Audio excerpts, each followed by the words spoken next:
for you. All right. I want you to think of the time in history. Go to the time in your mind when you think that human trafficking or slavery was most accepted and most prevalent in human history. Was it perhaps in the times of ancient Egypt?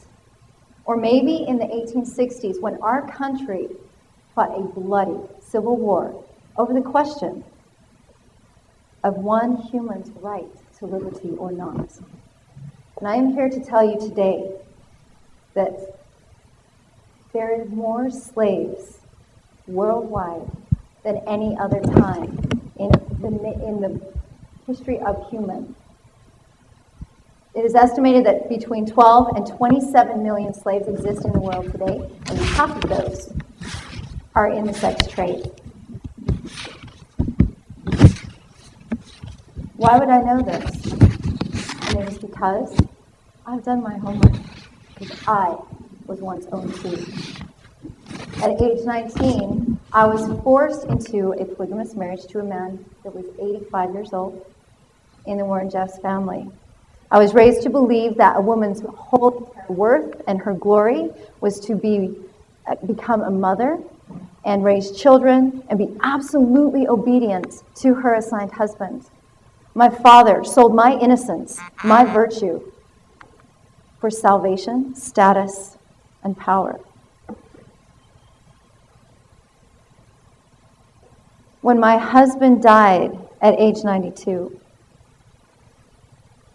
Warren himself told me that I was to be remarried.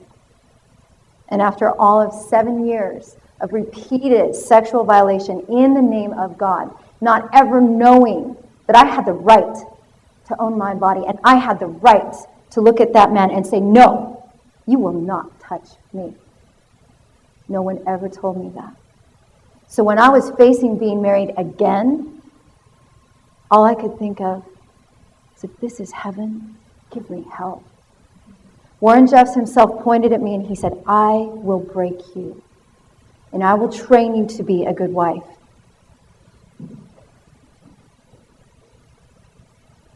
I left a note on my bed, and in the wee hours of the morning, I snuck past security guards, past the cameras, and I climbed the fence to jump and get over to my freedom.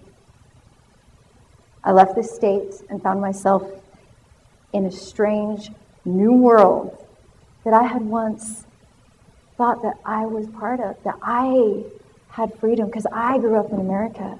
The fact of the matter is, in America today, it's easy to think that human trafficking, these forced acts of sex, happen over there, not here. The truth is, 90 cities in our nation are documented as actively engaging in sexual slavery.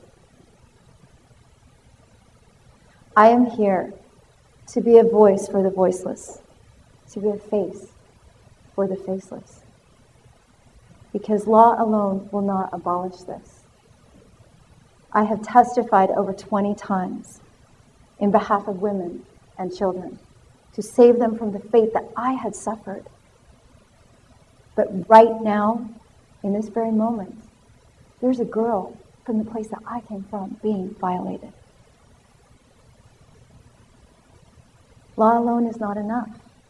And what it comes down to is every single one of us, individually, regardless of race, creed, color, and belief system, to know you have the absolute power, ability to change a global issue.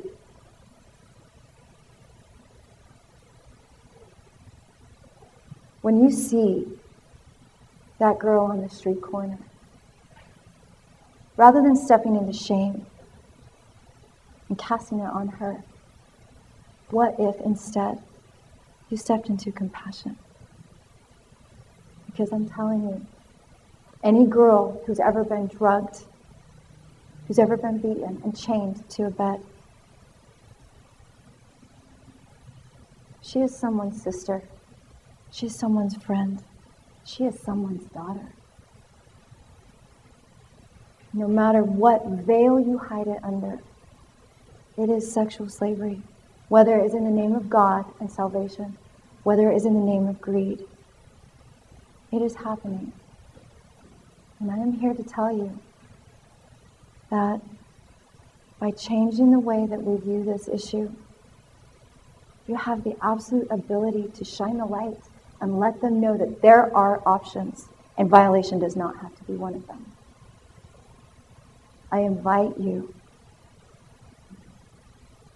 to step into that space of compassion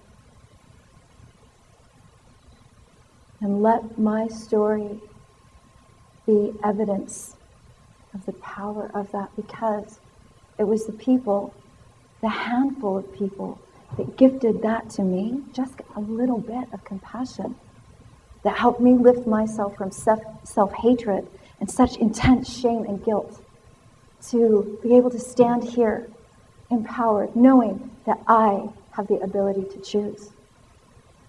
You might think, I'm just one person, how can I do this? And I am one person. I am standing here in front of you as one, and I am asking you as one more person to stand and to know you have the opportunity, you have the ability to change the future for a young polygamous girl or for a young child being forced into sex and slavery. Thank you for the opportunity and your time.